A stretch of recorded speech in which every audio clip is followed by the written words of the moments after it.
वक्रतुंड महाकाय सूर्यकोटि समप्रभ निर्विघ्नं कुरु मे देव सर्वकार्येषु सर्वदा। वक्रतुंड महाकाय सूर्यकोटि समप्रभ निर्विघ्नं कुरु मे देव सर्वकार्येषु सर्वदा। वक्रतुंड महाकाय सूर्यकोटि समप्रभ निर्विघ्नं कुरु मे देव सर्वकार्येषु सर्वदा। प्रथमेश्वरा गणधीश्वरा चिंतामणि परमेश्वरा। वक्रतुंड महाकाय सूर्यकोटि समप्रभ निर्विघ्नं कुरु मे देव सर्वकार्येषु सर्वदा। प्रथमेश्वरा गणधीश्वरा चिंतामणि परमेश्वरा। गणनाथ सुरमणि गणपति गणनाथ सुरमणि गणपति। हेरंब श्रीलंबोदरा हेरंब श्रीलंबोदरा हेरंब श्रीलंबोदरा। प्रथमेश्वरा गणधीश्वरा चिंतामणि परमेश्वरा। वक्रतुंड महाकाय सूर्यकोटि समप्रभ निर्विघ्नं कुरु मे देव सर्वकार्येषु सर्वदा। वक्रतुंड महाकाय सूर्यकोटि समप्रभ निर्विघ्नं कुरु मे देव सर्वकार्येषु सर्वदा। वक्रतुंड महाकाय सूर्यकोटि समप्रभ निर्विघ्नं कुरु मे देव सर्वकार्येषु सर्वदा।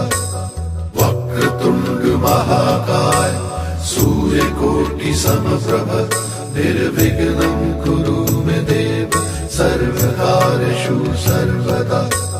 वक्रतुंड महाकाय सूर्यकोटि समप्रभ निर्विघ्नं कुरु मे देव सर्वकार्येषु सर्वदा। वक्रतुंड महाकाय सूर्यकोटि समप्रभ निर्विघ्नं कुरु मे देव सर्वकार्येषु सर्वदा। वक्रतुंड महाकाय। घड़ी मागू घड़ी रे घड़ी कष्ट कापो दया करी दर्शन शिवयापो। तमो भक्तो ना दुख हरनारा शुभ सौनु सदा करनारा। હું તો મંદમતી તારી અકળ ગતિ કષ્ટ કાપો દયા કરી દર્શન શિવયાપો। અંગે ભસ્મ શમશાન નિચોડી સંગે રાખો સદા ભૂત ટોળી। ભાલે તિલક કર્યો કંઠે વિષ ધર્યો અમૃત આપો દયા કરી દર્શન ઈવયાપો। નેતિ નેતિ જ્યાં વેદ કહે છે મારું ચિતડું ત્યાં જાવા ચહે છે। સારા જગમાં છે તું વસુ તારામાં શક્તિ આપો. દયા કરી દર્શન શિવ આપો. હું તો એકલ પંથી પ્રવાસી, છતાંય તમ કેમ ઉદાસી. થાક્યો મથી રે મથી, કારણ જડતું નથી, સમજણ આપો. દયા કરી દર્શન શિવ આપો. આપો દ્રષ્ટિમાં તેજ અનોખું, સારી સૃષ્ટિમાં શિવરૂપ દેખું. મારા મનમાં વસો હૈયે આવી હસો, શાંતિ સ્થાપો. દયા કરી દર્શન શિવ આપો. ભોળા શંકર ભવ દુઃખ કાપો. નિત્ય સેવાનો શુભ ફળ આપો. ટાળો માન દગાડો ગર્વ, સદા ભક્તિ આપો. દયા કરી દર્શન શિવ આપો. અંગે શોભે છે રુદ્રાક્ષની માળા, કંઠે લટકે છે બોરિંગ કાળા.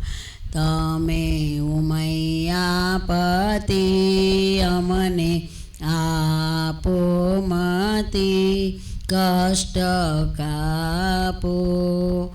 દયા કરી દર્શન શિવ આપો. દયા કરી દર્શન શિવ આપો.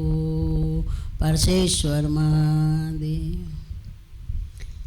ઓમ વક્રતુંડ મહાકાય સૂર્યકોટિ સમપ્રભ નિર્વિઘ્नं કુરુ મે દેવ સર્વકાર્યેષુ સર્વદા.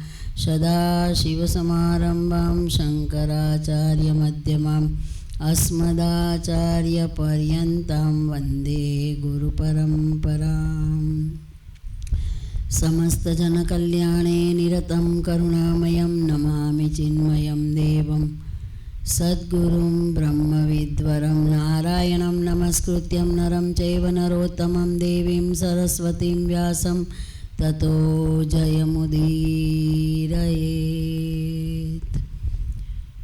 या देवी सर्वभूतेषु चितिरूपेण संस्थिता नमस्तस्यै नमस्तस्यै नमस्तस्यै नमो नमः. या देवी सर्वभूतेषु मातृरूपेण संस्थिता नमस्तस्यै नमस्तस्यै नमस्तस्यै नमो नमः. या देवी सर्वभूतेषु कुलदेवी रूपेण संस्थिता नमस्तस्यै नमस्तस्यै नमस्तस्यै नमो नमः. या देवी सर्वभूतेषु श्रद्धारूपेण संस्थिता नमस्तस्यै नमस्तस्यै नमस्तस्यै नमो नमः.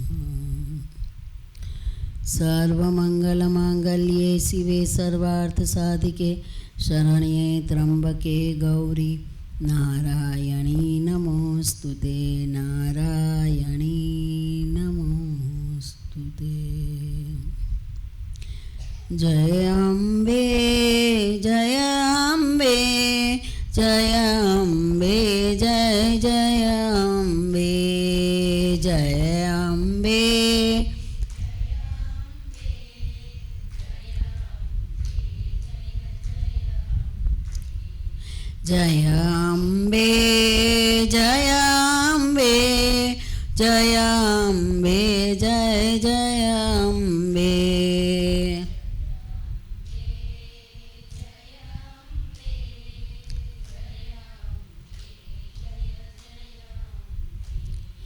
જય દુર્ગે જય દુર્ગે જય દુર્ગે જય જય દુર્ગે.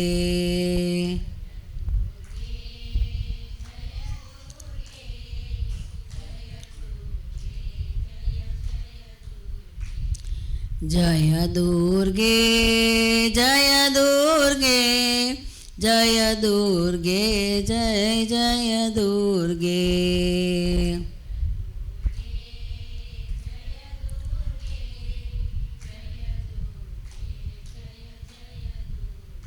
હે જય લક્ષ્મી જય લક્ષ્મી જય લક્ષ્મી જય જય લક્ષ્મી.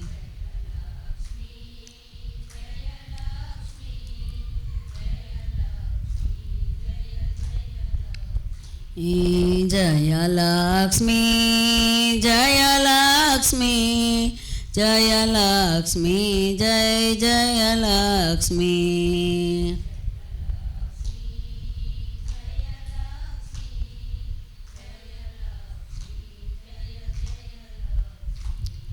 જય વાણી જય વાણી જય વાણી જય જય વાણી.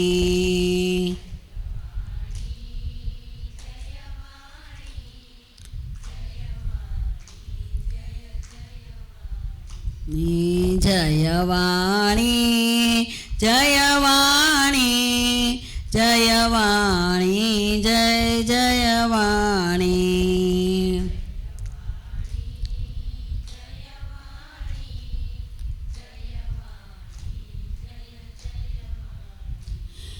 જય કાલી જય કાલી જય કાલી જય મહાકાલી.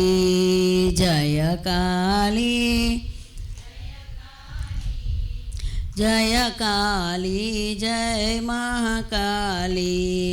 જય કાલી જય કાલી જય કાલી જય મહાકાલી.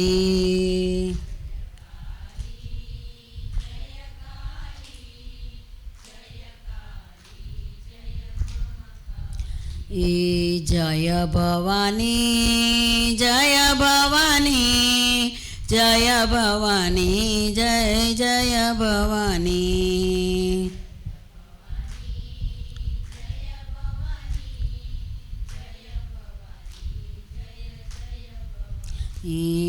જય ભવાની જય ભવાની જય ભવાની જય તુલજા ભવાની. જય ભવાની જય ભવાની મા તુલજા ભવાની. જય ભવાની જય ભવાની જય ભવાની મા તુલજા ભવાની.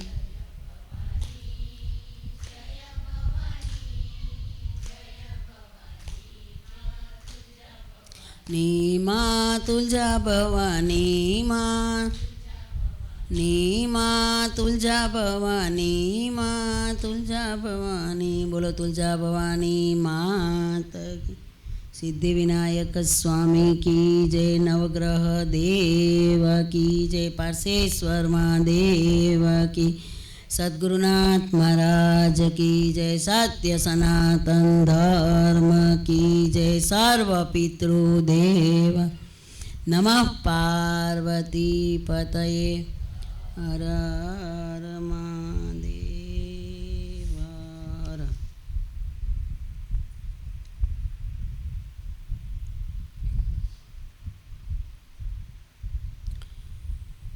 તો આપણે ગઈકાલે મા ભગવતીના અને 5 પ્રકૃતિ સુરભી સ્વાહા સ્વધા રાધા લક્ષ્મી એનું વર્ણન વિસ્તારથી કર્યું. દેવીનું પ્રાગટ્ય કયા કયા સ્વરૂપમાં અને કયા સ્થાનોમાં થયું એ પણ આપણે જોયું. હવે આગળના સ્કંદની અંદર એ સ્વારોચિસ ઉત્તમ તામસી અને રેવત ચાક્ષુષ સાવણી, દક્ષ સાવણી, મેરુ સાવણી, સૂર્ય સાવણી, ઇન્દ્ર સાવણી, રુદ્ર આ બધા મનુ છે. એનું માત્ર નામ પણ અહીંયા ઉલ્લેખ કરવો જ જોઈએ. અને એ જે બધા મનુઓ હતા એના એક એક કાળમાં એક એક ઋષિ, એક એક દેવતા, અને એ વખતે મનુ મહારાજના વંશની અંદર ઘણા બધા તપસ્યાના સ્વરૂપમાં મનુ અને શત્રુપા જે તપસ્યા કરતા હતા, અને એ સ્વયંભૂ મનુ સૌથી પ્રથમ થયા અને એને 3 કન્યાઓ અને 2 પુત્ર થયા. એનો વિસ્તાર ભાગવતમાં આવે છે. અહીંયા ખાલી એના 14 મનુઓનો નામ જ માત્ર આવે છે. તો દેવહૂતિ, આકુતિ અને પ્રસૂતિ, ઉત્તાનપાદ અને પ્રિયવ્રત. તો જે દેવહૂતિ હતા એના કર્દમ ઋષિ સાથે વિવાહ થયા, આકુતિ હતા એના રુચિ ઋષિ સાથે વિવાહ થયા, અને એના દ્વારા જ એ આખો યજ્ઞનો વંશ છે એનો વિસ્તાર થયો. યજ્ઞ, દક્ષિણા, દાન એ બધાનો વિસ્તાર એમાંથી થયો. એટલે એનો જે વંશ છે એ મા ભગવતીએ આપેલો, એટલે એનું વર્ણન બતાવે છે. આ બધાના વિસ્તાર શ્રીમદ ભાગવતમાં આવે છે, પણ અહીંયા માત્ર નામ ઉલ્લેખ કરે છે. અને પછી આ બધા સાવણી એટલે કે મનુ વંશની અંદર વર્ણન કરતા કહે છે કે એમાં અનેક દેવીઓ પોતપોતાની કુળદેવીમાં અંબામાંથી અનેક દેવીઓ પ્રગટ થઈ, અને એ વખતે એવું બન્યું કે અરુણ નામનો એક અસુર હતો, અને એ મનુ વંશની અંદર વારંવાર વિક્ષેપ કરતો હતો. અને એણે એવું કીધું કે મને પૃથ્વીલોક ઉપર સૂર્યપત્ની આવે અને મને મારે, એ સિવાય મને કોઈ મારી શકે નહીં. સૂર્યપત્ની એટલે રન્નાદી, રાંદલમાં. હવે રાંદલમાં ને સૂર્ય પૃથ્વીલોકમાં આવવાનું એ તો જ્યાં સુધી સૂર્યનારાયણનો આદેશ ન થાય ત્યાં સુધી ન અવાય. એટલે સૂર્યનારાયણ ભગવાને એમને એવું કીધું કે હું તને પુત્ર રૂપે સ્થાન આપું, પણ મેં કદી બીજા બધા દેવીઓને પૃથ્વીલોક ઉપર કોઈને કોઈ, તો એટલા માટે બધા રાંદલમાંની ત્યારથી પૂજા કરવા માંડ્યા છે. જ્યારે જેને સંતાન આવે અથવા તો લગ્ન થયા પર કંઈક શ્રીમંતનો પ્રસંગ હોય, ઘણા લોકોના કુળમાં રાંદલમાન તેડાવે છે. એનું મૂળ કારણ અહીંયા આ પ્રસંગમાં બતાવવામાં આવ્યું છે. એટલે એણે અરુણ રૂપે પહેલાં સ્વીકાર કર્યો. પછી કે પુત્રનો અપરાધ હોય ને તો પુત્રને મા દંડ દઈ શકે, બાકી હું રાંદલમાને પૃથ્વીલોક ઉપર મોકલું નહીં. એટલે પુત્ર પ્રાપ્તિના આશીર્વાદ દેવા માટે થઈને રાંદલમાં પૃથ્વીલોક ઉપર આવ્યા હતા. એટલે બધા એને વધાવ્યા, રથ ઉપર બિરાજમાન થયા. અને આપણે કહીએ ને કે રથડા રોકોમાં રોકો, જાતા હોય તો આપણે રોકીએ છીએ, એ બધું આ દેવી ભાગવતમાં આવે છે. અને પછી એ સંતાનને ઝુલાવે, ને શ્રીમંત હોય તો ત્યાં માતાજીની સાક્ષી એ ઘોડો ભરે, ને આ બધા પ્રકારના જે સંસારમાં આપણને સંબંધો જોવા મળે. સંસ્કાર છે, શ્રીમંત પણ એક સંસ્કાર, 16 સંસ્કારમાં શ્રીમંત પણ એક સંસ્કાર છે. એટલે એની સાથે આ રાંદલમાંનું આગમન જોડાયેલું છે. અને પછી એ અરુણને સ્થાન ક્યાં આપ્યું? પહેલાં એને અપરાધનો દંડ આપ્યો. એ અરુણ પછી મૃત્યુ પામ્યો, એટલે કે એનું શરીરમાં ભગવાને દંડ આપી દીધો માતાજીએ. અને પછી એને પોતાના પુત્ર રૂપે સ્થાન આપ્યું હતું. એટલે સૂર્યોદય પહેલાં અરુણોદય થાય છે. પહેલાં લાલ સ્વરૂપ આવે છે ને, એટલે ઘોડો રથ આવતા પહેલાં રાંદલમાંના ઘોડાના રથ આવતા હોય છે સૂર્ય અને રાંદલમાં. એટલે સૂર્યના ઉદયે આજે સ્થાપના કરીએ તો કાલે સૂર્યના ઉદયે વિસર્જન થાય, એવું આ રાંદલમાંનું વ્રત છે. એ આમાં વ્રત બતાવ્યું છે. અને આપણે બધા કરીએ જ છીએ કે ભાઈ માતાજી આવે પછી એને નૈવેદ્ય ચડાવીએ. એને ખીર પડનું વધારે પ્રિય, કારણ કે ખીર છે એ સૂર્યનારાયણની છે, અને પડ છે એ માતાજીના છે. અને લાપસી અને પડ માતાજીનો પ્રસાદ છે. એટલે ગમે તે નાતના રાંદલમાંના લોટા તેડે, પણ આ ખીર પડ તો હોય જ. પાપડ તો પછી શાસ્ત્રમાં નથી લખ્યું, પણ લોકો ધરે છે. એટલે અને નાની નાની કુંવારસિકામાં લખેલું છે કે નાની નાની કુંવારસિકાઓ કે જે રજસ્વલાના ધર્મોમાં પ્રવિષ્ટ નથી થઈ, એવી કુંવારસિકાઓને ચરણ ધોવે, અને એનું ચરણામૃત જે યજમાન હોય લે, અને પછી એ ગોરણીને શણગારે, બધી ગોરણીને. અને પછી એને યથામતી કોઈની પાસે 5 કોઈ વસ્તુ દે, કોઈ 2 દે, કોઈ 3 દે, પણ એને કંઈક શણગારની વસ્તુ અપાય, જેમ કે કંકુ છે કે બંગડી છે કે બકર, આ બધું જે શણગારની જેટલી વસ્તુ હોય એમાંની અંદરનું એમને દેવાય, જમાડાય, ખીર પણ બધાને અર્પણ કરાય. આ બધું જ શાસ્ત્રમાં લખેલું છે. અત્યારે જે કરે છે એ શાસ્ત્ર પ્રમાણ છે. અને એ પ્રસાદી પછી બધી ગોયણી અડી જાય પ્રસાદીને પછી એ પ્રસાદી યજમાન લે અને પહેલાં એ જમવા બેસે એટલે યજમાન પહેલાં એને ભોજન ગોયણીના હાથમાંથી આવેલો પ્રસાદ પહેલાં ગ્રહણ કરે અને એ બધાને કુમકુમથી જમણા પગના અંગૂઠાની પૂજા કરે. એટલે એમાં રાંદલમાંનું આવાહન કરે કે અમારે ત્યાં રાંદલમાં પ્રસાદ લેવા આવ્યા છે. એટલે આપણે સૌથી વધારે સંતાન માટે માગતા હોય ને ખેલ ખેલો રે ભવાનીમાં કહે છે ને ભમરાનો દેનાર આપજે ને આવું બધું જે ગાય છે ને એ શાસ્ત્ર પ્રમાણે છે. આપણે એ ગાયને એટલે કે આપણે સરળ ભાષામાં માતાજીના ગુણગાન કરીએ છીએ. પણ અહીંયા અને એ અરુણોદય થયા પછી જ સૂર્યને રાંદલમાં એટલે કે રન્ના દે આનું દેવી ભાગવતની ભાષામાં રન્ના દે કહેવાય રાંદલમાં. આપણે એને હવે થોડુંક અપભ્રંશ થઈ ગયું એટલે રાંદલમાં કહીએ છીએ. અને એનું પૃથ્વી ઉપર એક સમયે આગમન થયું હતું. અરુણનો વધ કરી અને અરુણને પુત્ર રૂપે સ્વીકારી અને પછી પૃથ્વી ઉપર રાંદલમાંનું આગમન થયું હતું. અને ત્યાર પછી હવે આગળના સ્કંદમાં સદાચાર કોને કહેવાય તો એ બતાવવામાં આવ્યું. કારણ કે જન્મ જે પૂછે છે કે ધર્મ એટલે શું, યુગ ધર્મ એટલે શું, વર્ણાશ્રમ ધર્મ એટલે શું, એ બધું પૂછે છે જન્મ છે. અને એનો ઉત્તર છે એ વેદવ્યાસ ભગવાન આવતા કહે છે કે સદાચાર એટલે સાવ સરળ ભાષામાં કહું તો આપણા હૃદય ઉપર હાથ રાખીને આપણે જે આપણને જે વાત નથી ગમતી, જે વ્યવહાર નથી ગમતો એ બીજા સાથે ન કરવો એ સૌથી ઉત્તમ સદાચાર છે. શાસ્ત્ર વિરુદ્ધ કોઈ કર્મ આપણા દ્વારા ન થાય. અને શાસ્ત્ર હવે તમે એમ કહો બેન અમને શાસ્ત્ર તો કંઈ સમજાતા નથી, અમે તો કંઈ તમે કહો પણ અમને કંઈ કાયમ તો યાદ રહે નહીં.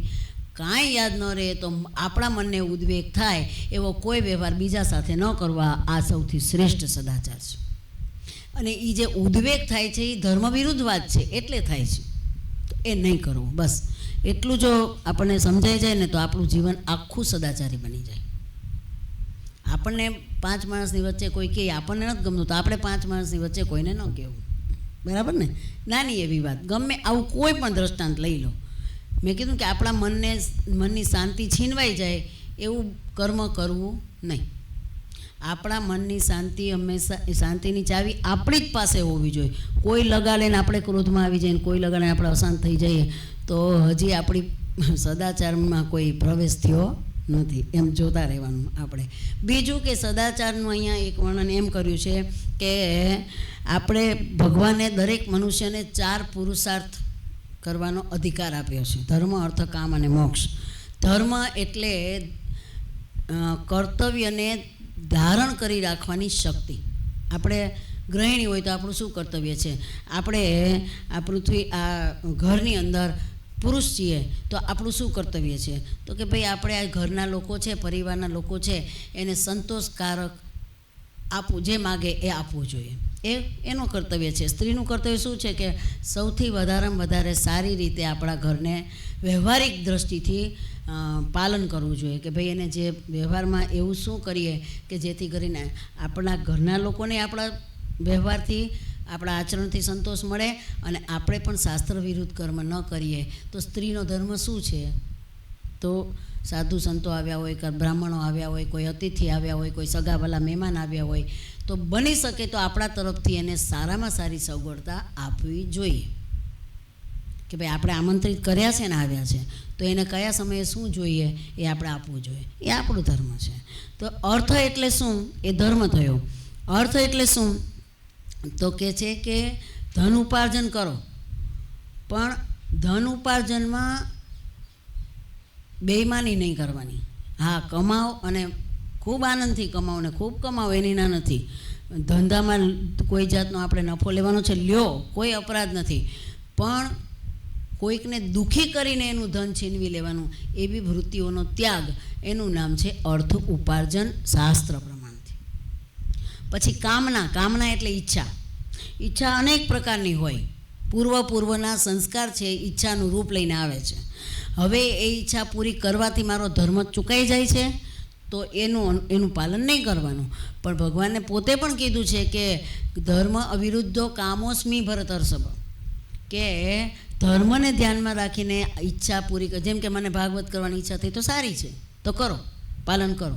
મને ઈચ્છા થઈ કે આ તો કપટ કરીને ઓલાને પૈસા લઈ લેવા છે તો એ ઈચ્છા થઈ પણ પાલન નહીં કરવાનું.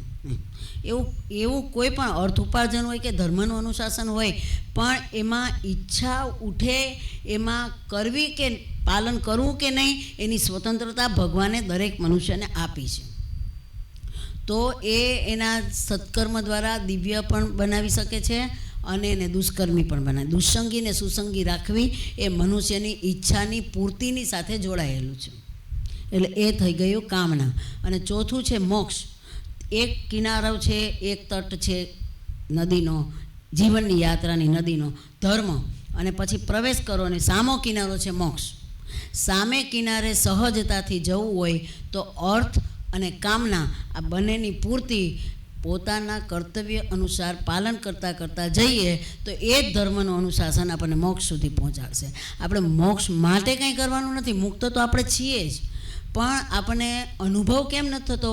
કારણ કે શરીર, ઇન્દ્રિય, મન, બુદ્ધિ, સગા સંબંધ એ બધાને મેં મારા માની લીધા, અને એ બધાને માત્ર મારા નહીં સાચા પણ માની લીધા. જે ખરેખર સત્ય વસ્તુ પરમાત્મા છે એને સાચા ન માન, એને ઓળખતા જ નથી, અને ખરેખર જે અસત્ય છે એ વસ્તુને પકડી રાખી છે, જે કદી હાથમાં આવે એવું નથી. તો એ બધા ચારે ચાર પુરુષાર્થમાં સમાહિત છે આપણા જીવનની આખી યાત્રા. તો એનું પાલન કરવું. અને અહીંયા વર્ણાશ્રમ ધર્મને યુગ ધર્મનું પૂછ્યું છે. યુગ ધર્મ એટલે સતયુગની અંદર શંકર ભગવાનને અધિષ્ઠાન દેવ છે, અને એ વખતે ધ્યાનથી પરમાત્માનું દર્શન થતું હતું, મા ભગવતીની આરાધના થતી હતી.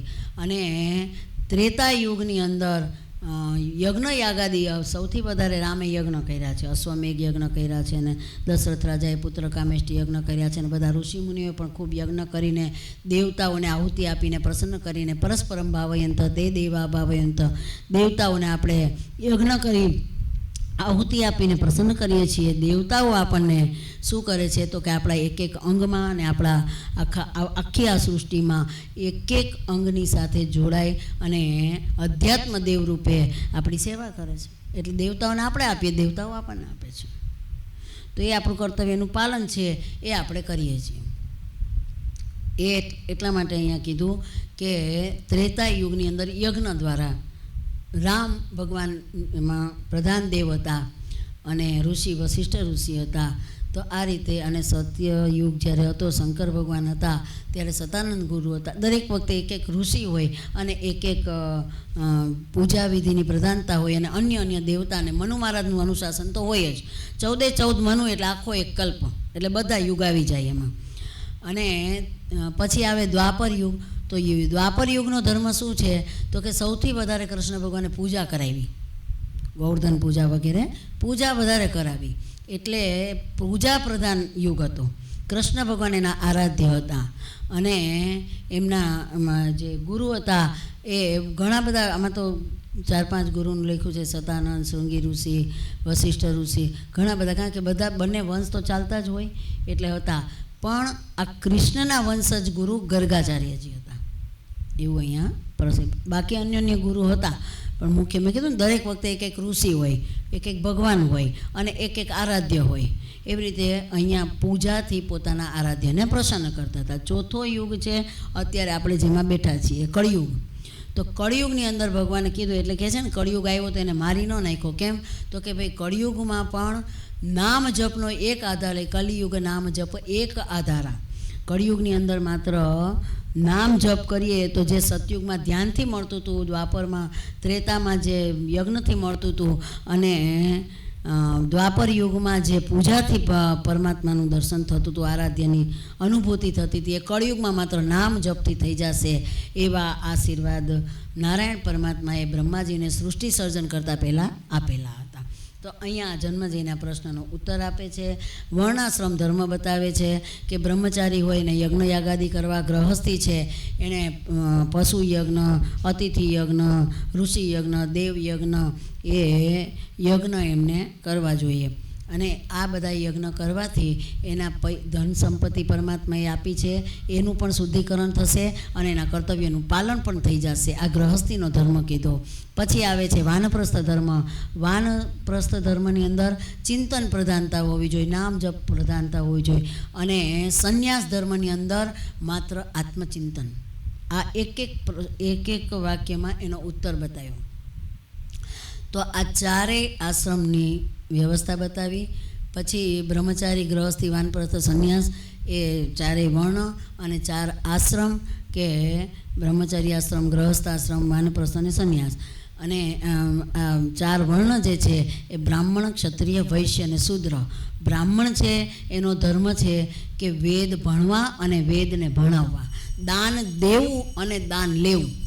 દાન માત્ર લેવું નહીં, દેવું પણ. બ્રાહ્મણોએ ધન સંપત્તિ પવિત્ર કાર્યમાં વાપરવી પણ જોઈએ. તો દાન દેવું અને લેવું, વેદ અધ્યયન કરવું અને કરાવવું. પછી ક્ષત્રિયનો ધર્મ છે કે એણે બ્રાહ્મણ, વૈશ્ય અને શૂદ્રની રક્ષા કરવી, અસ્ત્ર શસ્ત્ર દ્વારા રક્ષા કરવી. બ્રાહ્મણ ભગવાનના બ્રહ્માજીના મુખમાંથી પ્રગટ થયા છે, ક્ષત્રિય બાહુમાંથી અને વૈશ્ય છે એ ઉરુમાંથી ભગવાન. કારણ કે આ ભગવાન વિરાટ પુરુષમાં જ બધા સમાયેલા, તમે હું બધા જ આશ્રમો એમાં સમાયેલા છે, વર્ણ પણ એમાં સમાયેલા છે. આખા બ્રહ્માંડના તમામ જીવો ભગવાનની અંદર જ સમાયેલા છે, એટલે વિરાટ પુરુષની અંદર જ સમાયેલા છે. તો ઉરુ છે, નાભીથી માંડીને ઉરુ સુધીનો જે ભાગ છે ભગવાનનો, વિરાટ પુરુષનો, એમાંથી વૈશ્ય ઉત્પન્ન થયા, જે વેપાર કરે છે. પટેલ છે, વાણિયા છે, એ બધા વૈશ્ય ગણાય. અને બાકીના લુહાર, સુતાર ને જે કંઈ મોચી ને બધા જે બીજી બધી જ્ઞાતિઓ છે એ શૂદ્રમાં ગણાય. તો એ ઘૂંટણથી માંડીને ભગવાનના ચરણ સુધીમાં એમાં વાસ કરે છે બધા શૂદ્ર. તો હવે આપણે આટલું સાંભળીને આપણે આચરણમાં શું લેવાનું છે કે કોઈ પણ વર્ણનું અપમાન ન કરવું. શૂદ્ર છે આ તો, આને તો અડાય નહીં, આમ બોલાય નહીં, એના હાથનું ખવાય નહીં, કાંઈ પણ. આપણે જેટલા આપણા ધર્મ, આપણા જીવનમાં નિયમ છે પાળો. ભાઈ હું બ્રાહ્મણ છું, હું આ ધર્મ જ પાળીશ, એ ખોટું નથી. પણ હું આમ તિરસ્કૃત ભાવથી જોઈશ તો તમે શૂદ્રને તિરસ્કૃત ભાવથી જોશો તો તમે ભગવાનના ચરણનું અપમાન કર્યું. તમે વૈશ્ય, વાણી, વેપાર કરનારા હોય એનું તમે વાણિયા, એનું તમે અપમાન કરશો તો તમે વાણિયાનું અપમાન નથી કર્યું, પણ કોનું કર્યું છે તો કે ભગવાનના ઉરુનું. પછી તો કે ક્ષત્રિયનું અપમાન કરીએ આપણે તો એ ખરેખર ક્ષત્રિયનું અપમાન નથી, પણ ભગવાનના બાહુનું અપમાન છે. બ્રાહ્મણોનું અપમાન કરીએ કે સંધ્યા નથી કરતા, આમ નથી કરતા, નીતિ નિયમનું પાલન નથી કરતા, એ કરે કે નહીં એનો પ્રારબ્ધ છે અને એના કર્મ એ ભોગવશે. એના માટે આપણે કર્મફલદાતા નથી, એટલે આપણે કોઈ પણ પ્રકારના આરોપ ખોટે કોઈ પણ કારણ વગરના આપણે મનુષ્ય છીએ. મનુષ્યનું કર્તવ્ય કર્મ કે કર્મ કરવાનો જ માત્ર અધિકાર છે. પછી બીજાને હું ઊંચો છું ને તું નીચો છો ને એવી ભાવના સાથે વાણીથી બોલવું કે વિચારવું એ પણ આપણને દોષ લાગે. કેમ? કારણ કે આપણે કોઈ વર્ણ કે કોઈ આશ્રમની વ્યવસ્થા મેં કે તમે ગોઠવી નથી. આ બ્રાહ્મણ છે અને આટલી નથી ખબર, વાત પૂરી. તો એ ખબર નથી એનો વિષય મારો ને તમારો નથી, એની અજ્ઞાનતા છે. એનો જવાબ દેવો એને પરમાત્માને દેવાનો છે, મને કે તમને નહીં. તો આપણે કોઈ પણ જ્ઞાતિના હોય કે કોઈ પણ, એ ભગવાનના અંગ છે એટલે એનું અપમાન ક્યારેય કરવું નહીં. આ વાતને યાદ રાખવી, એ જ મોટું સદાચરણ છે.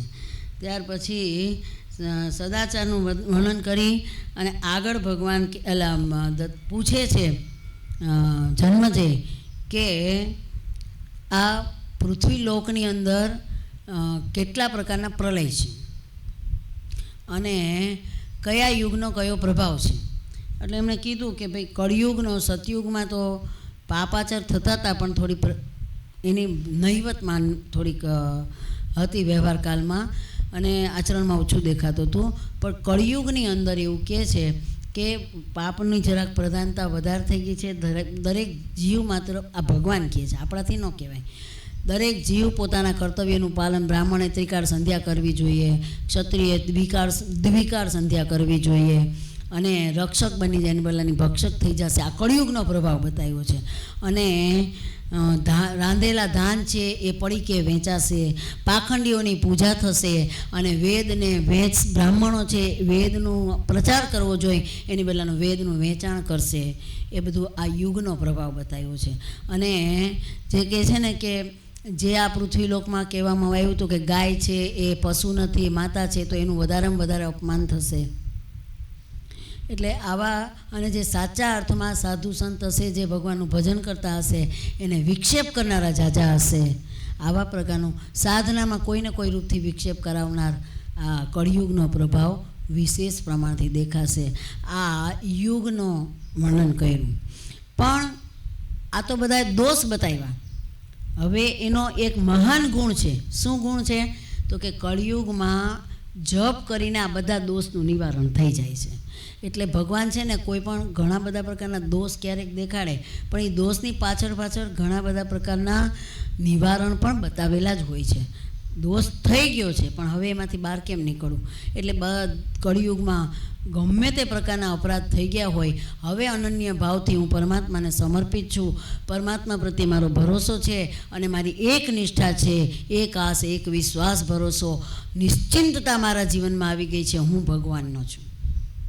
તો હવેથી હું ભગવાનનો હોય તો મારાથી આવું દુષ્કર્મ થાય નહીં. એવા પ્રકારનું આ કરી લો. વાંધો નહીં, કહી દો કાંઈ વાંધો નહીં, કાંઈ વાંધો નહીં, ના વાંધો નથી, કહી દો કાંઈ ટેન્શન ન લો, તમે ગભરાશો નહીં. હું કાંઈ એટલું બધું નથી, મારો ક્રોધ છે થોડો ઘણો, પણ એટલો બધો લાગે જ તમને? બહુ ક્રોધ કરું છું. ખાલી કહું કે પણ કદાચ કંઈક કામ હોય તો કેવો, એમ મને કંઈ દોષ નથી. બરાબર છે, ઓકે. કંઈક 9 દિવસમાં દોષ થઈ ગયો હોય તો મને માફી માગું છું. તમે બધા ભૂદેવે છો અને તમે અમારા પૂજનીય છો બધા, એટલે અમે ક્ષમા ચાહીએ છીએ. પણ મને થોડીક એવી આદત છે, હું એમ ન કહું કે તમે શું કામ વિક્ષેપ કરો, એમ ન બોલું. એક ક્ષણવાર માટે ચૂપ થઈ જાય તો એ બિચારા એનું કામ કરી લે. એમાં કંઈ કોઈ અપરાધ નથી. દરેકને કંઈ બધી જ વખતે થઈ જ ગયું હોય કાર્ય, એવું સંભવ નથી હોતું. કોઈક કાર્ય અધૂરું પણ રહી જાય. તો એમાં મારાથી તમે કોઈ ગભરાશો? અમારા ગુરુદેવો એવું કહેતા હતા કે જો આપણાથી કોઈ ગભરાય ને તો તમારી સંતની વ્યાખ્યા ખોટી. તમે સંત સાચા અર્થમાં સાધુ નથી. તમને જોઈને કોઈક બી જાય, અરે રે બેન આમ કરી દઈશું તો આમ કરી નાખશે તો હું સાધુ નથી. તમારો દોષ નથી. અમારા ગુરુજીએ કીધું તમારે સાધુ બનવું હોય ને તો તમારાથી બધામાં નિર્ભયતા આવવી જોઈએ, કે ભલે ને અહીંથી પસાર થઈ ગયા આપણને કાંઈ નહીં કહે, એવી નિર્ભયતા આવવી જોઈએ. એવી મને હજી પૂર્ણતા મને જોઈને લોકોને નથી આવતી. એટલે સાધુતામાં મારી કમી છે, હું સુધારવા પ્રયત્ન કરીશ. કારણ કે થઈ જાય મારા કોક વખત હું ડિસિપ્લિનમાં આગ્રહ રાખું. હા, એ બરાબર છે કે પૂજા વિધિ, કર્મકાંડ વિધિ, એમાં મારી જરૂર ડિસિપ્લિન હોય છે. એમાં ક્રોધ ન હોય, આગ્રહ છે મારો, એમાં તો હોવો જ જોઈએ. નહીં તો તમારી કોઈ ક્ષતિ રહી જશે એનો દોષ મને લાગશે. કેમ કે તમને તો ખબર નથી, પણ તમે નહીં કર્યું હોય એનો દોષ તો મારી ઉપર જ આવવાનો ને. કારણ કે હું જાણું છું એટલે મને દોષ આવે, અને એ દોષ તમને ન લાગે એના માટે મારે તમને વચ્ચે જાગૃત કરી દેવા પડે. તો એવા અમુક વખતે કરી હોય મેં આગ્રહ બુદ્ધિ, પણ બીજે મારો કોઈ, ધારો કે મેં એમ કીધું હોય કે ભાઈ આ થાળી ભગવાનની માં નહીં જાય, ધારો કે એમ કીધું હોય તો મેં ક્રોધ નથી કર્યો, પણ ડિસિપ્લિન બતાવી છે કે જો તમારા ખાતામાં પાપ જમા ન થાય, જૂઠું એટલું થાય તો તમારા ખાતામાં પાપ જમા થાય, એનું પાપ મને પહેલાં લાગે. તો એવા આગ્રહ હોય નાના મોટા, પણ તોય હું હજી હળવું બનવા પ્રયત્ન કરીશ. તો વાંધો નહીં, આનથી હળવાનું ના તોય મારાથી ભય પામે ત્યાં સુધી. મારા ભાઈએ સદાત્માનંદજીએ કીધું એ કે જ્યાં સુધી આપણને લોકો 16મા અધ્યાયમાં પહેલો શ્લોક આ ગીતાજી મીરાજીને મોઢે છે 18 અધ્યાય, પૂછો અભયમ સત્વ સંધિ છે કે નહીં? પહેલા શ્લોકનું પહેલું જ ગુણ, દેવી સંપત્તિનો પહેલો જ ગુણ છે અભયમ સત્વ સંશુદ્ધિ. એટલી હોવી જ જોઈએ સાધુમાં. અમને જ્યારે સંન્યાસ મળ્યો ને ત્યારે તદ્રુપાનંદજીએ, મીરાજી તદ્રુપાનંદજીએ એવું કીધું, પહેલું જ વાક્ય બોલ્યા કે તમે આ પૃથ્વીલોકમાં સંન્યાસ લઈને ધારણ કરીને જાઓ તો તમારામાં જો અભયતા દેવાનું તાકાત ન હોય ને ત્યાં સુધી તમે સાધુ નથી. કોઈને વ્યાખ્યા પૂછવાની નહીં, તમે તમારા જીવનનું અવલોકન કરો. આ હું નથી બોલી, આ તદ્રુપાનંદજીનું વાક્ય છે. એટલે હકીકત છે. એટલે એમાં હું કંઈ જે છું કરીશ પ્રયત્ન.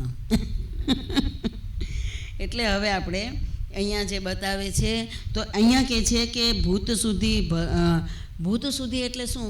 કે આપણા આકાશ, વાયુ, અગ્નિ, જળ અને પૃથ્વી, એનાથી આપણું તમારું મારું શરીર બનેલું છે.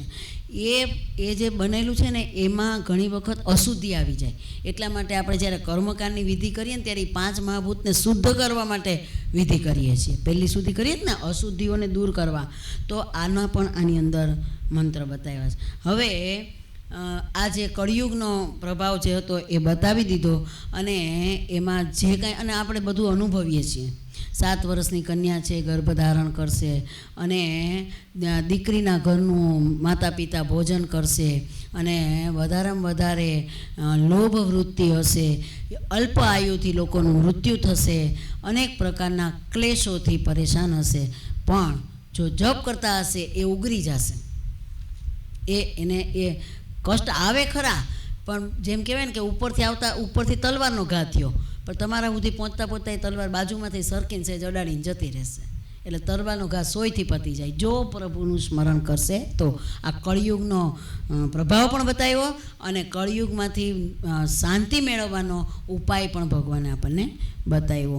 અને એ પ્રકારના 4 યુગના ધર્મનું વર્ણન કર્યું, વર્ણાશ્રમ ધર્મનું વર્ણન કર્યું, સદાચારનું વર્ણન કર્યું. અને હવે સ્ત્રી ધર્મ કે પોતાના પતિને સમર્પિત રહેવું અને પતિની આજ્ઞાનું પાલન કરવું. અને સ્ત્રી કે પુરુષ કોઈએ પણ પોતાના પતિ અને પોતાના પત્ની સિવાય કોઈ પણ પ્રકારની કુદ્રષ્ટિ ન કરવી એ સ્ત્રીનો ધર્મ છે. પતિની આજ્ઞા એ જ પ્રભુની આજ્ઞા માનીને એનો સ્વીકાર કરવો. એમ કે આ વ્રત નહીં કરવાનું તો એ વ્રત કરો તો તમને ફળ ન મળે, એટલો બધો આમાં મહિમા લખ્યો છે. અને એમાં કીધું છે કે ધીરજ ધર્મ મિત્ર અરુ નારી આપત કાલ પરખીએ ચારી. જ્યારે પતિને કષ્ટ આવે ત્યારે પત્ની એની નારી એટલે સ્ત્રી પત્ની એની સાથે ઊભી રહે. અને એને આપણે 7 પગલાં લગ્નમાં જ સાંભળ્યા છે, પણ હવે બહુ ઢોલક વાગતા હતા એટલે યાદ નથી રહ્યા. બાકી એમાં આ બધું આવે જ છે, હું કંઈ એમાં નવું નથી કહેતી. પછી કે છે કે લગ્ન કર્યા હોય ત્યારે બધું બરાબર હોય, પણ પછી લૂલો થઈ જાય, લંગડો થઈ જાય, આંધળો થઈ જાય, પછી બેરો થઈ જાય, નિર્ધન્યો થઈ જાય, છતાં પણ એનો સાથ ન છોડે એ સમર્પિત સ્ત્રી છે. એનું વર્ણન અહીં આટલું કર્યું છે. અને સૌથી ઉત્તમ નારી એ છે કે સ્વપ્નમાં પણ પોતાના પતિ સિવાય કાષ્ટ પુરુષનું પણ દર્શન કરવાની વૃત્તિ ન રાખે એ સૌથી ઉત્તમ નારી છે. મધ્યમ નારી એવી છે કે દુનિયાના ભયથી જરાક આગી પાછી રહે, બાકી આમ મનમાં ક્યારેક ઈચ્છા જાગી જાય. અને ત્રીજી કનિષ્ઠ નારી છે કે દુનિયાનો પણ પરવા કર્યા વગર પોતાના ધર્મનું પાલન છોડી દે છે. તો આ કનિષ્ઠ નારી છે. એવા 3 પ્રકારના સ્ત્રી ધર્મ બતાવવામાં આવ્યા. અને હવે પછી આગળ 4 પ્રકારના પ્રલય બતાવે છે.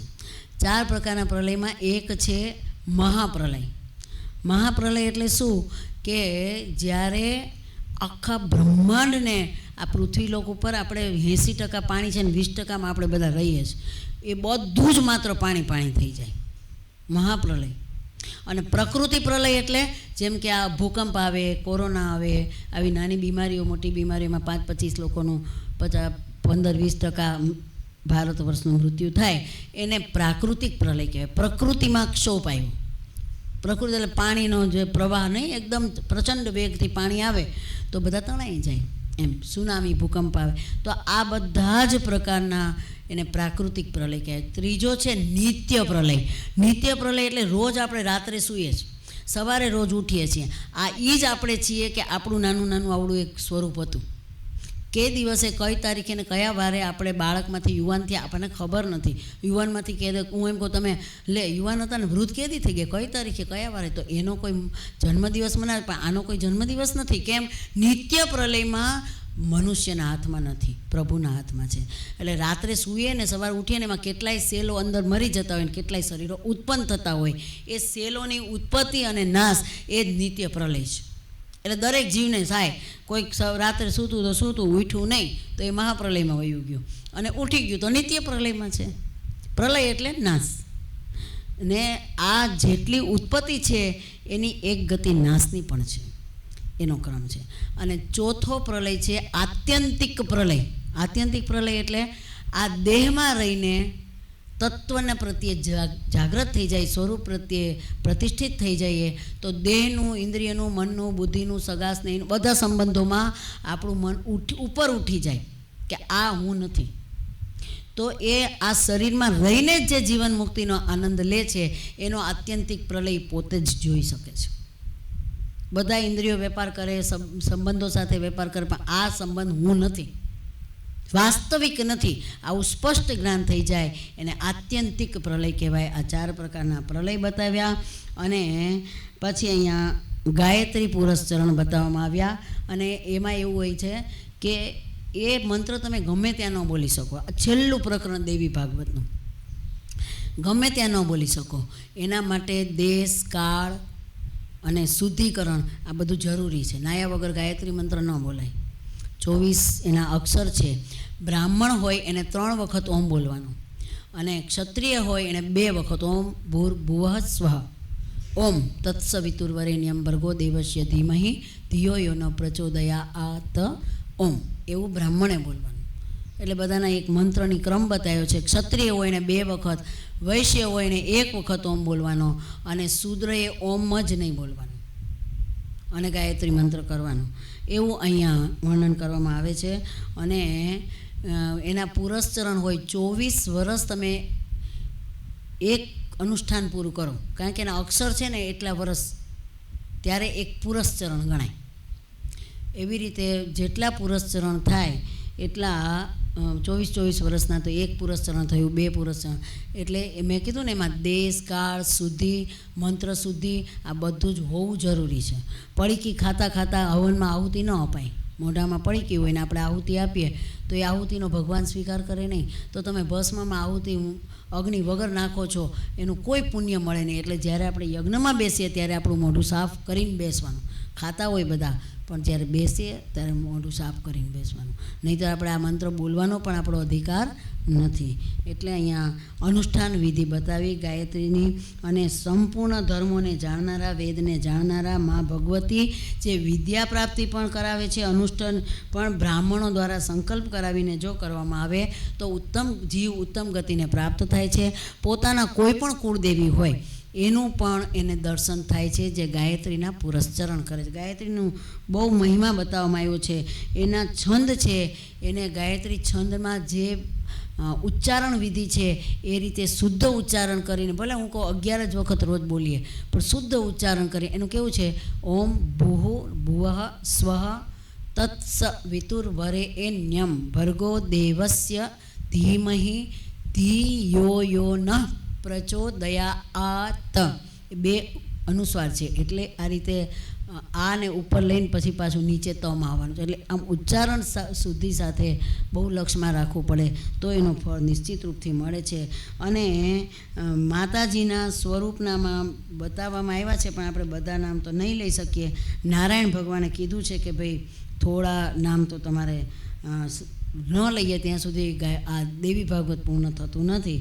એટલે ભગવાન નારાયણ કહે છે કે નિષ્પાપ બનવા માટે, અંતઃકરણની શુદ્ધિ કરવા માટે અદિતિ રૂપ, અવિદ્યા રૂપ, અવિદ્યાની નિવૃત્તિ રૂપ અને અંતઃકરણમાં બિરાજમાન જન્મરહિત પ્રકૃતિના સ્વામીની અપ્રમેય પ્રફુલ્લિત મુખમાં શોભતા, વેદને ધારણ કરતા અને દાન દેવાની પ્રેરણા કરતા, અસુરોનો વધ કરતા, મન બુદ્ધિ અને ચિત્ત અહંકાર એની શુદ્ધિકરણ કરતા, લક્ષ્મીનું આવાહન કરતા, અલક્ષ્મીનું નાશ કરતા, વેદનું અનુશાસન કરનાર, દેહનું અભિમાન છોડાવનાર એવા સૂર્યગતિ રૂપ, સદાચાર દેનારા, ભ્રમણશીલ અને દક્ષિણાચાર, આચાર પ્રવૃત્તિ, આદિમૂર્તિ એવા અગ્નિ દેવતા, અધિષ્ઠાત્રી દેવતાઓની પૂરી સ્વરૂપિણી ભગવતી, યોગમાયા, ઈચ્છાશક્તિ, ક્રિયાશક્તિ, જ્ઞાનશક્તિ, દુર્ગાશક્તિ, લક્ષ્મી શક્તિ, મહાકાલી શક્તિ, આ બધી જ શક્તિઓની અધિષ્ઠાન રૂપ બિરાજમાન એવા ગાયત્રી માતાને, દેવીને હું નમસ્કાર કરું છું. એમ કહીને અહીંયા તો 1000 નામ છે, પણ એમાં કીધું છે કે ઓછામાં ઓછા 51 નામ લેવા, તો આપણે લઈ લીધા. અને અહીંયા હવે આપણે દેવી ભાગવત અહીંયા પૂર્ણ કરીએ છીએ.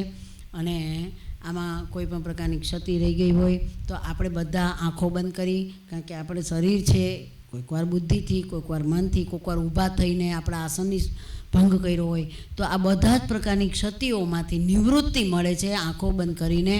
3 વખત આપણે આવી રીતે સાથે જ બોલીશું.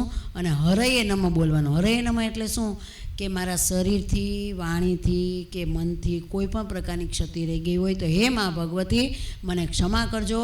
અને આમાં જે કંઈ પવિત્રતાનો ઉદ્ભવ થયો હોય એ હું આપના ચરણમાં રહી આપને સમર્પિત કરી, અને આ મારું વાંગમય પુષ્પ અને તમે બધાએ શ્રવણ કરીને, શ્રવણ દ્વારા આ માતાજીના ચરણમાં અર્પણ કરી અને બધી ક્ષતિઓને ક્ષમા કરવા માટે આવી રીતે હાથ રાખો, આંખો બંધ કરો અને મારી સાથે જ બોલજો.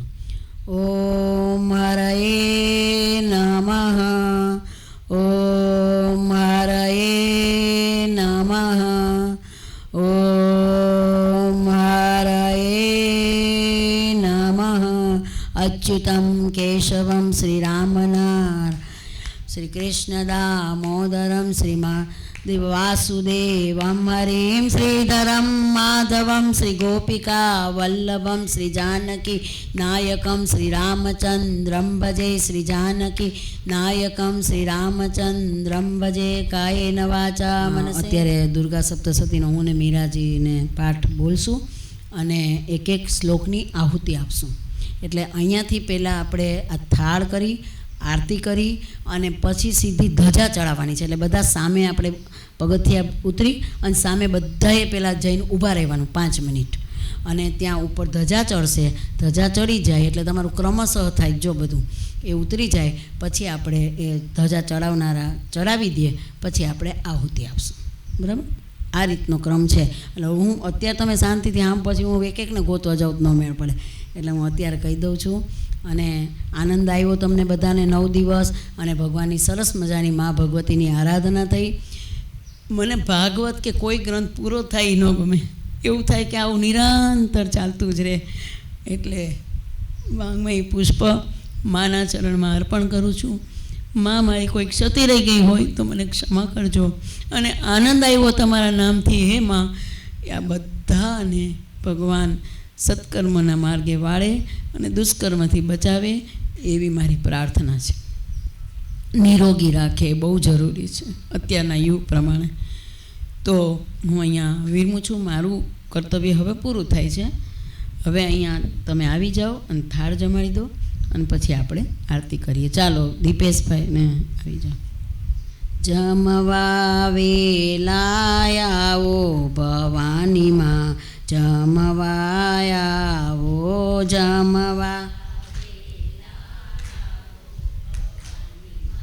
જમવાયાવો તમારે માટે મંડપ બંધાવ્યા,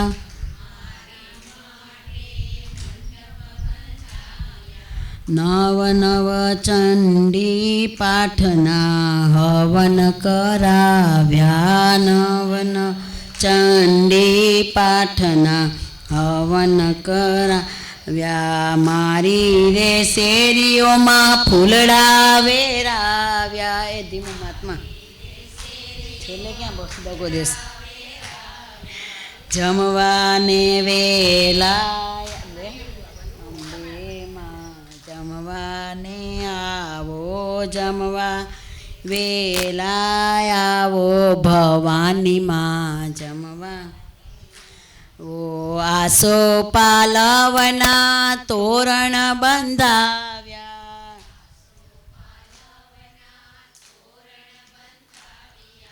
નવ નવ રંગના સાથિયા પુરાવ્યા,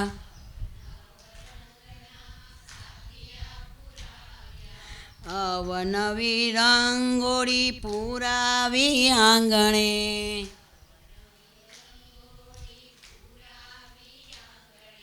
જમવાને વેલા આવો ભવાનીમાં, જમવાને આવો. પ્રીતિ ઓલી ખુરશી અહીં રાખ દે.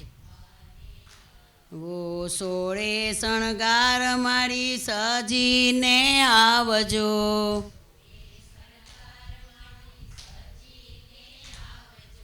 કંકુના પગલા મારી ધીમા ધીમા પાડજો. જમાડ્યું બેટા?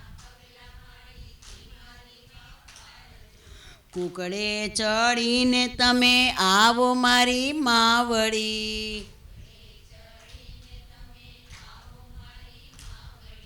સિંહે અસવારી આવો મારી માવડી,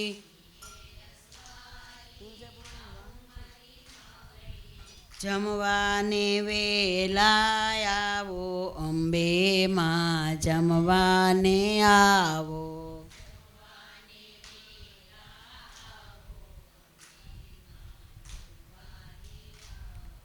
સાવરે સોનાના માળી બાજોટ દળાવ્યા,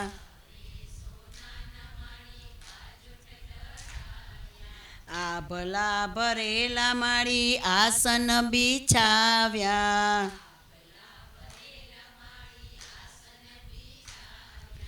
જમવાને વેલા આવો અંબે માં, જમવાને આવો જમવાને.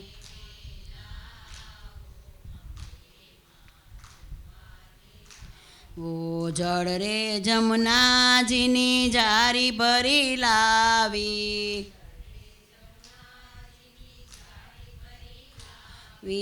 આચમન કરવાને આવો અંબે માં, જમવાને આવો.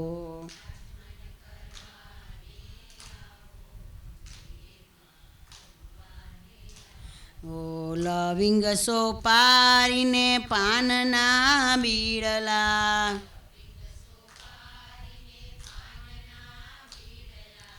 એલચી મંગાવું મારી તમે મારી, જમવાને આવો એલચી મારી અંબે માં, જમવાને આવો જમવાને વેલા આવો ભવાની માં, જમવાને આવો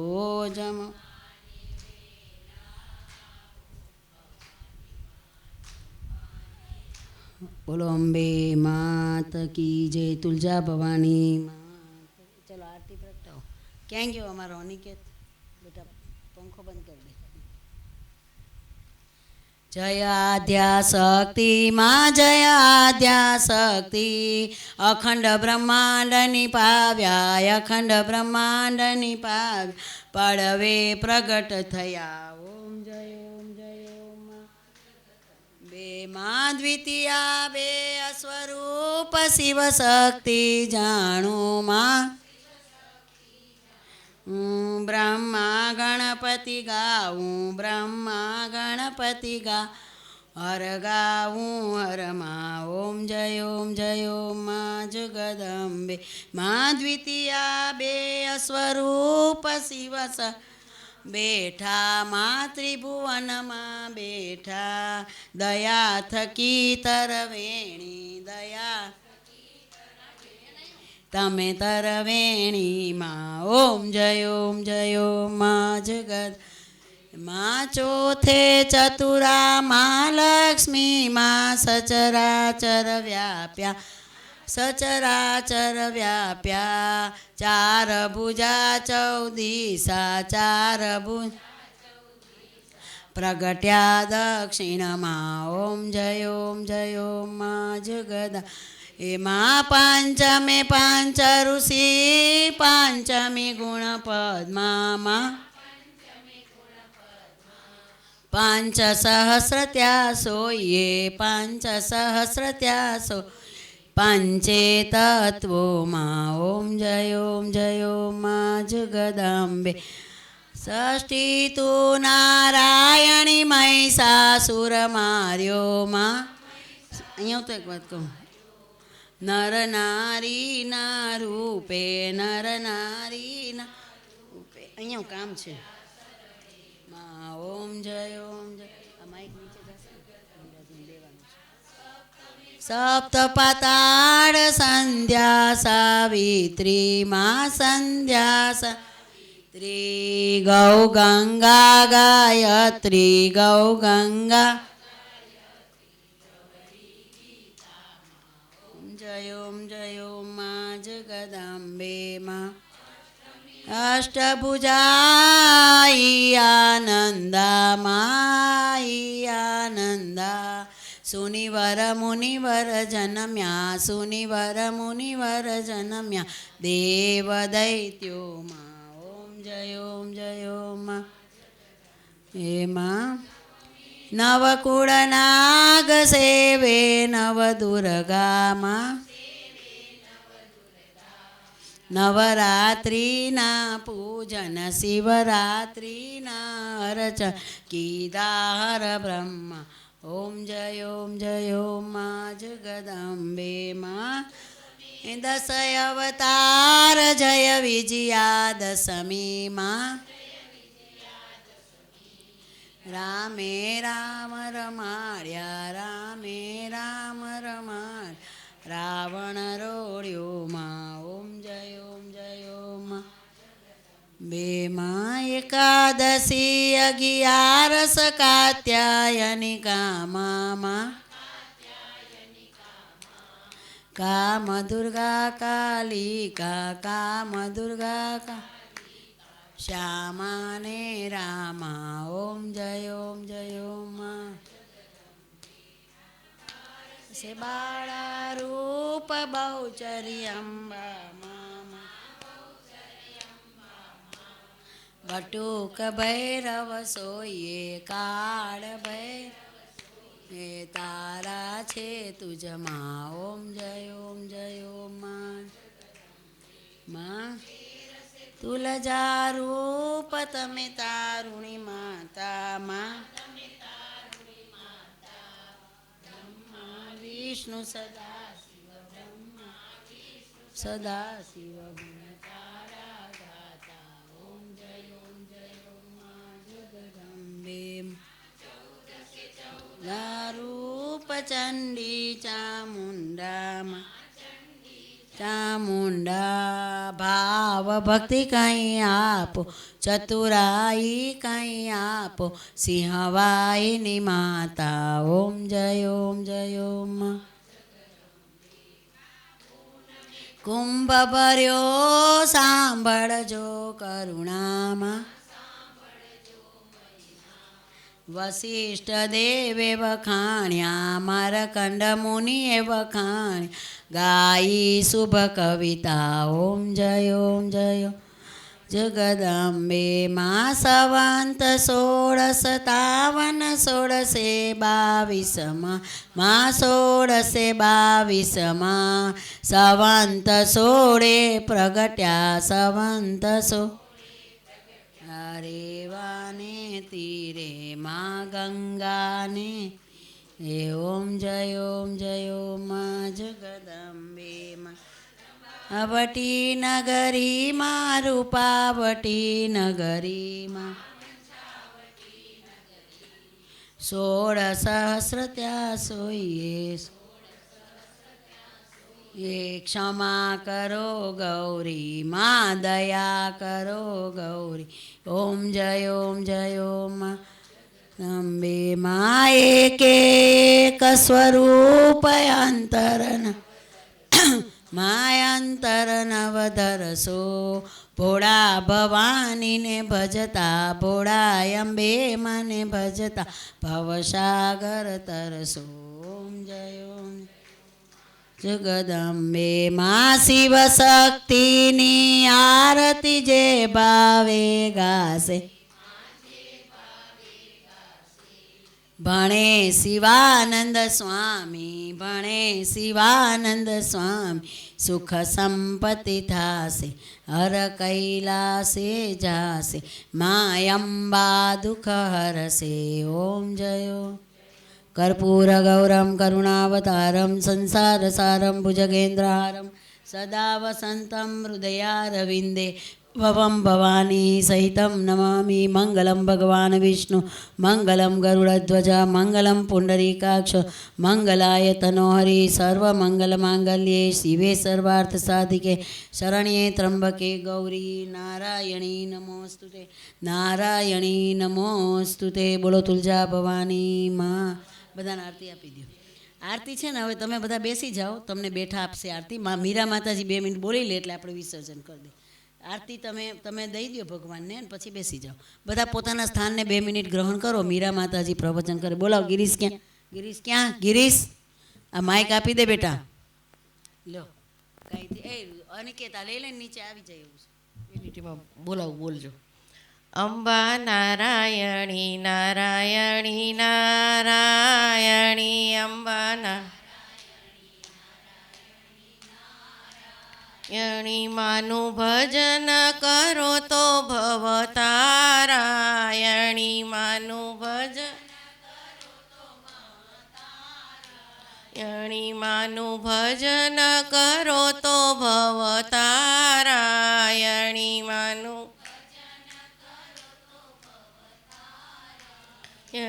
અંબા નારાયણી નારાયણી નારાયણી અંબા તુલજા ભવાની માત. પરમ પૂજ્ય આદરણીય પ્રમિતાનંદ માતાજી, યજમાનો અને સર્વે આમંત્રિતો, જુઓ 9 દિવસથી દેવી ભાગવતની કથા તો તમે સાંભળી જ રહ્યા છો. કથાનક તો બધું માતાજીએ કહી જ દીધું છે. સમય આપણી પાસે ઓછો છે, હજી યજ્ઞ કરવાનો છે. એટલે હું તમને 1-2 સૂચન આપીશ. જુઓ, અનંત જન્મોના પુણ્ય કર્મ જ્યારે પરિપક્વ થાય ત્યારે મનુષ્યના જીવનમાં આવું શુભ કર્મ કરવાનો સંકલ્પ થાય. અમારા લોપાબેન ને રૂપેનભાઈને આવો સંકલ્પ થયો, એ એમને એમ થતો નથી. જુઓ, આવી નાની ઉંમરમાં આવું સત્કર્મ કરાવવાનો સંકલ્પ એ બધાને થતો નથી. તો કેટલાય જન્મોના પુણ્ય કર્મ હશે, એમના પિતૃની કૃપા હશે, એમના કુળદેવીની કૃપા હશે, ત્યારે આવો સંકલ્પ થયો છે. અને ત્યાંથી શક્તિ અહીંયા કથા કરાવવા માટે આવ્યા અને એ નિર્વિઘ્ને ભગવાને કાર્ય પરિપૂર્ણ કર્યું. એ કોઈ નાની સૂની વાત નથી. જુઓ, બીજું, એક કવિએ બહુ સુંદર વાત કરી. એક કવિએ કીધું કે અમૃત પીધું ને તમે અમર થયા નહીં, તો પીધાની રીત નહીં જાણી રે, અને કાં તો પીધું છે તમે પાણી રે. જો આ માતાજીએ આ 9 દિવસથી તમને કથા સંભળાવી. આ કથાને અમૃત કહેવામાં આવે છે. દેવતાઓએ સમુદ્ર મંથન કર્યું ને એમાંથી અમૃત નીકળ્યું ને દેવતાઓ અને પછી એ લઈને નાઠ્યા ને પછી જ્યાં જ્યાં એના છાંટણા પડ્યા ત્યાં ત્યાં કુંભનો મેળ, એ બધી કથા પુરાણોની છે. પણ આ એક કથા છે, એને પણ અમૃત કહેવામાં આવે છે. એટલે પેલા કવિએ કહ્યું કે અમૃત પીધું ને તમે અમર થયા નહીં, તો પીધાની રીત નહીં જાણી રે, અને કાં તો પીધું છે તમે પાણી રે.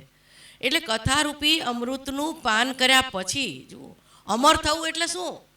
અમર થવું એટલે આપણી અંદર જે રાગ, દ્વેષ, કામ, ક્રોધ, મોહ, લોભ, મત્સર, આ બધા જે અવગુણો, આ બધા જે દુર્ગુણો રહેલા છે, આ દુર્ગુણોથી ઉપર ઉઠી જવું જોઈએ. સાંભળ્યા પછી, અને સાંભળ્યું નહોતું ત્યારે પણ આપણે જેવું આચરણ કરતા હતા, સાંભળ્યા પછી પણ જો આપણે જેવા ને તેવા રહેવાના હોય તો શાસ્ત્ર કહે છે કે તમે કાંઈ સાંભળ્યું નથી. અમૃત પીધું ને તમે અમર થયા નહીં, તો પીધાની રીત નહીં જાણી રહેજો. એટલે આ ધર્મ છે એ દવાનો ડોઝ છે. ધર્મ એ દવાનો ડોઝ છે. ધર્મ એટલે શું? જુઓ, તમે મંદિરે જાઓ, પૂજા કરો, પાઠ કરો, ધ્યાન કરો, દાન કરો, પુણ્ય કરો, આ કથા સાંભળો, તીર્થયાત્રામાં જાઓ, આ બધો જ ધર્મ છે. આ બધાને ધર્મ કહેવામાં આવે છે. પણ એ ધર્મ જે છે એ દવાનો ડોઝ છે. અને દવાનો ડોઝ પીધા પછી જુઓ, માણસને ફાયદો ક્યારે થાય? જ્યારે ચરી પાડવામાં આવે. પહેલાંના જમાનામાં આયુર્વેદની દવાને લોકો બહુ માનતા, હવે એલોપેથીમાં માનવા માંડ્યા. પણ જો આયુર્વેદની દવા લેવા તમે જાઓ એટલે ડૉક્ટર તમને દવા આપે ને સાથે આવડું મોટું ચરી પાડવાનું લિસ્ટ આપે કે મારી દવા તમને અસર ત્યારે કરશે કે જ્યારે તમે આટલી ચરી પાડશો ત્યારે. જુઓ, ચરી પહેલાં પાડવી પડે. હવે ચરી ન પાડો તો દવા અસર કરશે નહીં, ઉલટાનું રિએક્શન આવશે, રોગ વધી જશે. એટલે જો આ ધર્મ જે છે, મેં તમને કીધું મંદિરે જાઉં, આ બધો ધર્મ છે. પણ એ ધર્મ આચર્યા પછી, આ દવાનો ડોઝ પીધા પછી, આ 9 દિવસ સુધી દવાનો ડોઝ પીધો તમે, પણ આ દવાનો ડોઝ પીધા પછી આપણને ફાયદો ક્યારે થશે? કે જ્યારે ચરી પાડવામાં આવશે ત્યારે. અને આ દવાનો ડોઝ પીધો, એની ચરી પાડવી એટલે શું? ચરી પાડવી એટલે કથાના શબ્દો જે કંઈ પણ આપણે સમજ્યા હોય એને આપણા જીવનમાં ઉતારવા. ચરી પાડવી એટલે આચરણમાં મૂકવું, એને કહેવામાં આવે છે ચરી પાડવી. અને ચરી પાડશું તો જ આપણું જે સાંભળ્યું છે એ સાર્થક થશે. જુઓ, અત્યારે તો 2-4-5 આદમીએ કે 2-4-5 માણસ, એકાદ માણસને ડાયાબિટીસ હોય ને હોય જ. એક ભાઈને ડાયાબિટીસ થયો, લેબોરેટરી કરાવી, 400 ડાયાબિટીસ આવ્યું. ડૉક્ટર પાસે રિપોર્ટ લઈને ગયો. ડૉક્ટરે કીધું, ઓહો, 400 ડાયાબિટીસ બહુ કહેવાય ભાઈ, હું તમને ભારે ડોઝની દવા આપું છું, આ દવા પીજો, ચરી પાડજો, 15 દિવસની અંદર તમારું ડાયાબિટીસ કંટ્રોલમાં આવી જશે. 15 દિવસ પછી પાછો ફરી રિપોર્ટ કરાવીને મારી પાસે આવજો. પેલા ભાઈ મિષ્ટાનના, મીઠાઈ ખાવાના ખૂબ શોખીન, દવા તો લીધી, ડૉક્ટરે દીધી, એ બધી જ દવા 15 દિવસ સુધી એણે 3 ટાઈમ દવા ખાધી, ભારે ડોઝ હતો દવાનો, પણ ચરી પાડી નહીં.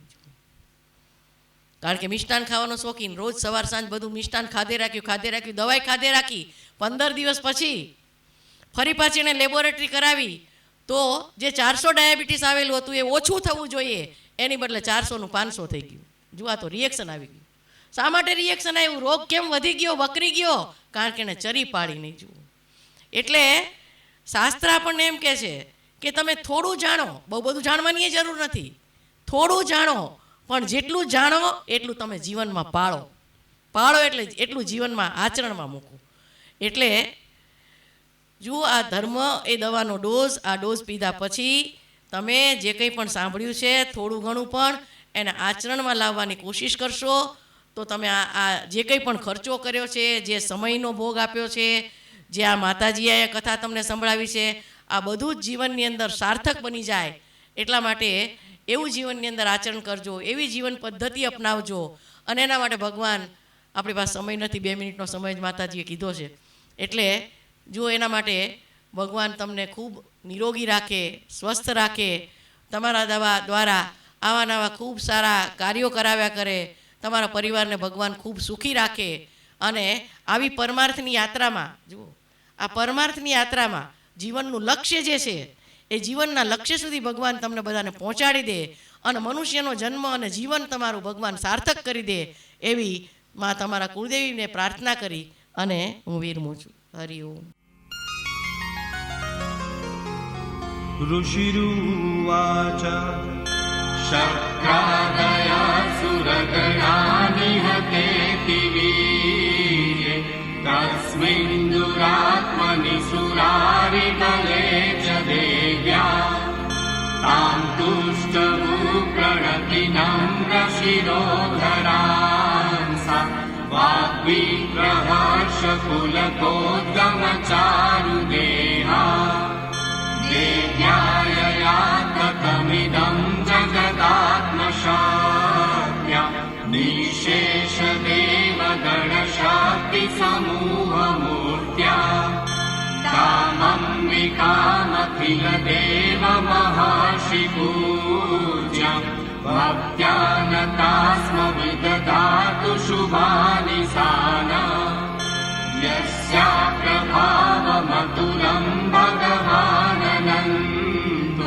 ब्रह्माहरश्च नहि वक्तुमलं बलं च सा चण्डिकाखिल जगत्परिपालनाय नाशाय चाशुभभयस्य मतिं करोतु या श्री स्वयं सुकृतिनां भवनेष्वलक्ष्मी पापात्मनां कृतधियां हृदयेषु बुद्धि श्रद्धा सतां कुलजना प्रभवस्य लज्जा तां त्वां नतास्म परिपालय देवि विश्वम् किं वर्णयाम तव रूपमचिन्त्य मेतत् किं चाति वीर्यमसुराक्षयकारि भूरि किं चाहवेषु चरितानि तवातियानि सर्वेषु देव्यसुरदेवगणादिकेषु हेतु समस्त जगतां त्रिगुणापि दोषे न ज्ञायसे हरिहरादिगुणाप्यपारा सर्वाश्रयाखिलमिदं जगदंशभूतं मव्याकृता हि परमा प्रकृति स्वमाद्या यस्या समाससुरता समुदीरनेन तृप्तिं प्रयाति सफलेषु मखेषु देवी स्वाहा शिवेति तृगणस्य च तृप्तिहेतुरुच्चायसे त्वमत एव जने स्वधा च या मुक्तिहेतुरविचिन्त्य महाव्रतात्मव्यस्यसे सुनियतेन्द्रियतत्त्वसारे मोक्षार्थिभिर्मुनिभिरस्तसमस्तदोषे विद्यासि सा भगवती परमाहि देवी शब्दात्मिका सुविमलजजुषां निधानम् मुक्तिधरम्यपदभागवतां च साम्नाम् देवी त्रयी भगवती भवभावनाय वातासि सर्वजगतां परमार्तिहन्ति मेघासि देवि विदिताखिल शास्त्रसार दुर्गासि दुर्गभवसागर नौरसङ्गा श्रीकैकभारिरतैककृतादिवासा गौरी त्वमेव शशिमौलिकृता प्रतिष्ठा ईषत्सहासममलं परिपूर्णचन्द्र बिम्बानुकारि कनकोत्तमकान्तिकान्तम् अत्यद्भुतं प्रवतमातरुषा तथापि वक्त्रं विलोक्य सहसा महिषासुरेण दृष्ट्वा तु देवि कुपितं मृगृपीकरालम्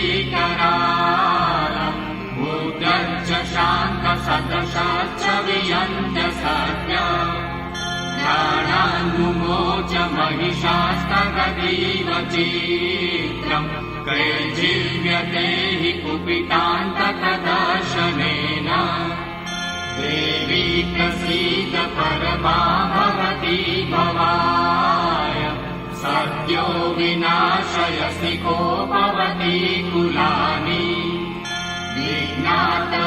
विज्ञातमेतदधुनैव यदस्तमेतन् नीतं बलं सुविपुलं महिषासुरस्य ते सम्मता जनपदेषु गणानि तेषां यशांसि न च सीदति धर्मवर्ग धन्यास्त एव निवृत्तात्मजभृत्यदार येषां सदाभ्युदयदा भवति प्रसन्ना धर्म्याणि देवि सकलानि सदैव कर्म प्रत्यागतः प्रतिदिनं सुकृती करोति स्वर्गं प्रयाति च ततो भवति प्रसादा लोकत्रये विफलदाननुदेवि तेन दुर्गे स्मृता हरसि भीतिमशेषजन्तो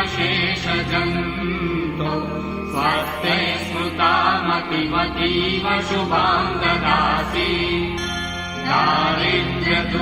दारिद्र्यदुःखभयहारिणि कात्वरन्या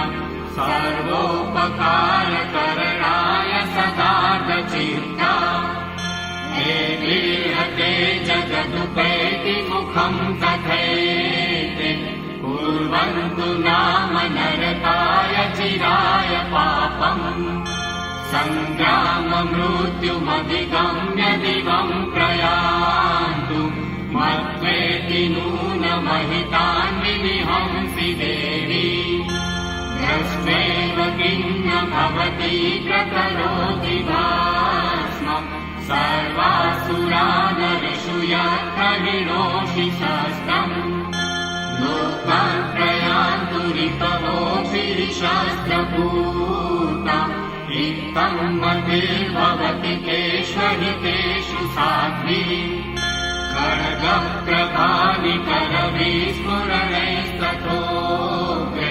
शूलाग्रकान्तिनिवहेन दशोऽसुराणाम् यन्दागता विलयमंशुमतिन्दुखण्ड योद्याननं तव विलोकयतान्तवेक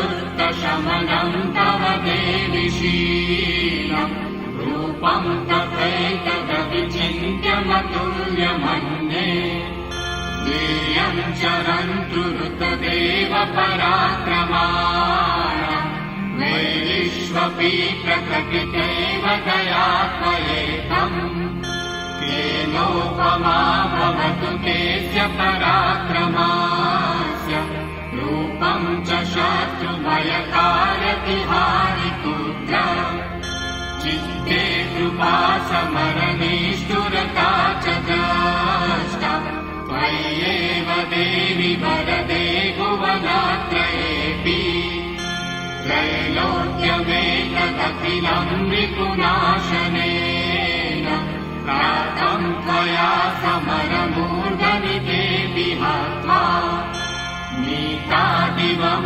रिपुगणा